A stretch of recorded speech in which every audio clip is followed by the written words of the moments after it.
Good morning. Welcome to the first episode of E's list of things you should give a crap about this week. I'm E. If you're thinking maybe I kind of cleaned myself up a little bit to be here, you're right. At least in the northern hemisphere. I mean, southern hemisphere, I could be in my underwear. I guess we'll never know. So, to get straight to it, first on our list, a couple of items on tech news. One is the Internet Explorer browser. This actually happened a couple of weeks ago, but I've been kind of surprised at how many people never even heard about it. So the deal is that a fatal security flaw was discovered in Internet Explorer in pretty much every version of the browser that's out there. And the recommendation was to just not use Internet Explorer, period, until a patch was developed and implemented to fix this security flaw. It was that serious. So, Microsoft did come out with a patch about a week and a half ago. But the bottom line is that if you are watching this video on an Internet Explorer browser and you haven't done an update to your computer and your browser in the last week and a half, you should log off right now and do that update because it's a very serious security flaw. I don't know why you would be watching this on the Internet Explorer anyway. I don't know why anyone still uses Internet Explorer, but in the event you do, that's what you should do. And as I say, I was kind of surprised because I was at a couple of major places where they were using Internet Explorer, one of which was my bank. And I was talking to a banker, and she pulled up Internet Explorer. She'd never heard of this. She didn't know anything about the updates and patches, and so I found it a little disconcerting because I'm thinking, I know it's a pain to deploy a major patch like that across an organization or a company, but I certainly hope that folks are doing it. So just wanted to make you guys aware of that. The second thing is the FCC rules and net neutrality. I'm sure most of you at this point have heard at least something in the news about this. I wanted to really kind of boil it down and make it clear in terms of how it can potentially, how these changes to their rules will potentially impact you directly. So, first of all, there was a court ruling that the FCC had to change its rules, its policies around their internet stuff. Okay.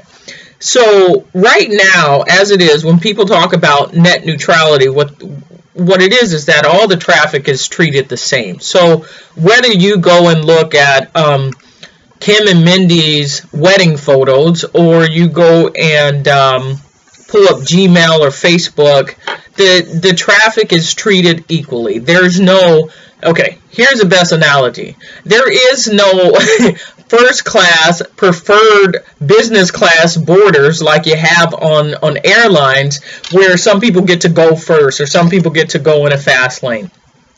The changes that the FCC are discussing, and actually that they approved this week, would allow for these fast lanes so that traffic would not be treated completely equally. And on a side note, I'd like to point out that this issue we have right now has been in the making for quite some time. I'd say at least 7 or 8 years, and it has to do with your HD TV. Believe it or not, when the FCC decided to, make the transition and move television away from analog to digital, right? So everyone at this point has digital television or some set-top box you got from Radio Shack so you could still watch your analog TV with bunny ears, whatever. So anyway, almost everyone has digital now. What happened when we all switched over to digital high-definition television and the broadcasters had to switch over to high-definition digital is that it freed up a spectrum of space that basically was open real estate, and now internet providers and providers of other types of content that can then use the analog spectrum that was being taken up by television have been buying up spectrum for a few years now. So all of this has had implications on now whether or not there's the ability to offer these fast lanes versus any other lane in terms of internet bandwidth. So the two ways that this can affect all of us directly as consumers are this. I mean, in a very practical sense. For one, companies like Google, Facebook, Twitter, these type of, let's go Google, Facebook, and Netflix, because Netflix, of course, hogs all the internet bandwidth on all the service providers. Okay, so let's go with those three. They could say, begrudgingly, we're going to pay more so that we have a faster pipe going into our customers' homes. Well, first off, the companies that then decide to pay a higher premium to get in the fast lane may then pass on those costs to us as the consumers. So we take Google. Google right now, for the average person, a personal Gmail account is free, right? You have to deal with some ads or whatever, but it's free. Not Google Apps for Business. There's an annual charge, but it's free for personal consumers.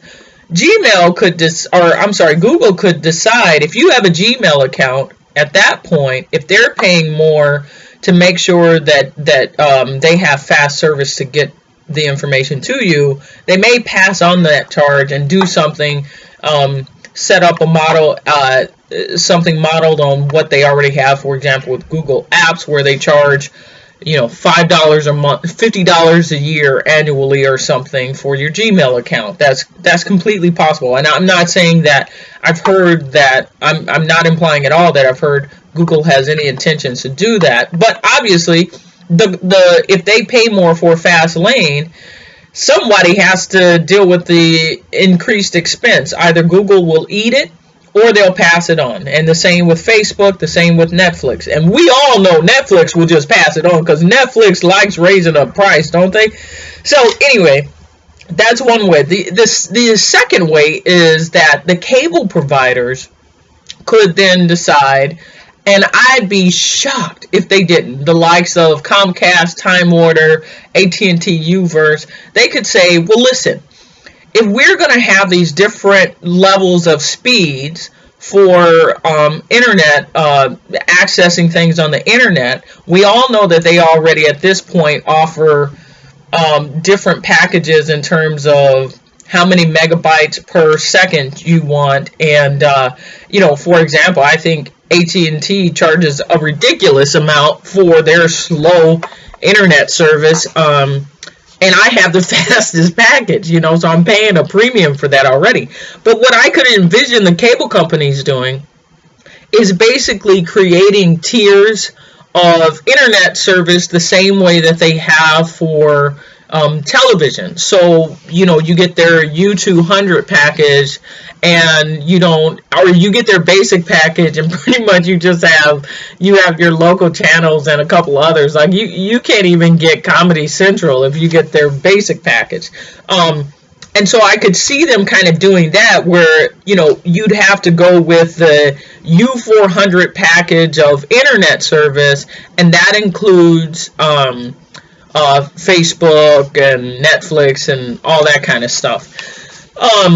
So we'll have to see where that goes. As I say, the FCC voted to approve those changes to the rules and create a fast lane this week. It's now open, I believe, for a period of, let me check one of my sources. I don't know if I have that one right here. But anyway, it's open for a period of, I think, about 120 days for public comment. So if you have feelings about this, as weird as it sounds, honestly, send an email or give a call to the FCC and let them know how you feel about it. Because, again, it will have implications. Moving on, a couple of things in world news. One, the first is Kofi Annan, who most of you probably remember is a former UN Secretary General. He, on behalf of the African Progress Panel, released a report this week, and he was pissed. He was kind of pissed if you actually, heard it or saw what he was saying about the progress or lack thereof in some ways on in terms of prosperity for the continent of Africa and eliminating poverty. So there are poverty goals that were set in terms of eliminating poverty in especially the African subcontinent. In this report, they were critical of both government exploitation and grift and skimming money off the top, bribery, and just the amount of extreme waste in that way, and also foreign investors who have continued to exploit the resources in a lot of African nations without properly compensating the people and this type of thing. So in order to achieve the poverty goals that they have set, the poverty elimination goals, what the report basically said was that timber and fishing, the plundering that's been happening with that, has to stop, and that also things like, for example, Western Union and MoneyGram have been ripping off Africa to the tune of about $1.8 billion a year with fees and everything. And so these types of things can't continue if people are actually going to be lifted out of poverty. So it's a much bigger story. Go read more about it. But it was kind of interesting how strongly the report kind of blatantly laid out some of the issues and what needs to be resolved. Second, huge one, Indian elections. So as of today, India has elected a new prime minister, a man by the name of Modi, and let's get this clear. There were 550 million votes cast, okay? So to put this in perspective, obviously keep in mind, that's not the population of India. That's the number of people who voted. So let's give this some perspective. The U.S. right now has a population of 316 million people. Mexico has 120 million, and Canada has 36 million. So if everyone in all three of those countries, Mexico, Canada, and the United States, all voted in the same election, there still would only be 471 people who voted. So you could have all three of those countries vote in one election, and it would not equal the number of people who cast votes in India. I mean, that's how huge this is. So he was elected in by large numbers based upon what people are saying is a sort of mandate for change. He's promised toilets instead of temples, and this type of thing. So a lot of different stuff. There's some trepidation on the part of the Muslim minorities of the Muslim minority of India, because he was involved in some stuff in the past. He's Hindu. That they're kind of concerned whether or not they'll get fair treatment. I guess we'll wait to see. We also have to wait to see how in the world the man's getting in this country, because at one point, because of some stuff that went down, they revoked his visa for the United States. So it's kind of hard to have official visits if the man can't come here. So we'll see how they'll deal with that. But anyway, huge election. And when you get a chance, you should really check out a little bit more of that. All right, I'm running out of time, so I just wanted to say a farewell to Barbara Walters, as we've all heard about. I mean, like her or not, the woman was true and is still truly a trailblazer, because she was the first woman who had to really deal with a lot of the stuff of a very male-dominated world, and of course white. Let's point out the obvious. But in this day and age, any woman who's an anchor, a reporter, a field journalist, whatever, owes a debt of gratitude to Barbara Walters. So props to her. Finally, a deal that will leave us all guessing for a while, and that is and this is from the Wall Street Journal's. Oh yeah, the Wall Street Journal today. Red Lobster was sold for $2.1 billion this week. So the burning question for me is, will the new owners keep the cheesy biscuits? I mean, that's the only question that I really have. That's the thing that needs to get answered about the Red Lobster sale is, will we still be able to get the cheesy biscuits? So anyway, E here, signing off. Hope you all have a great day. Take care.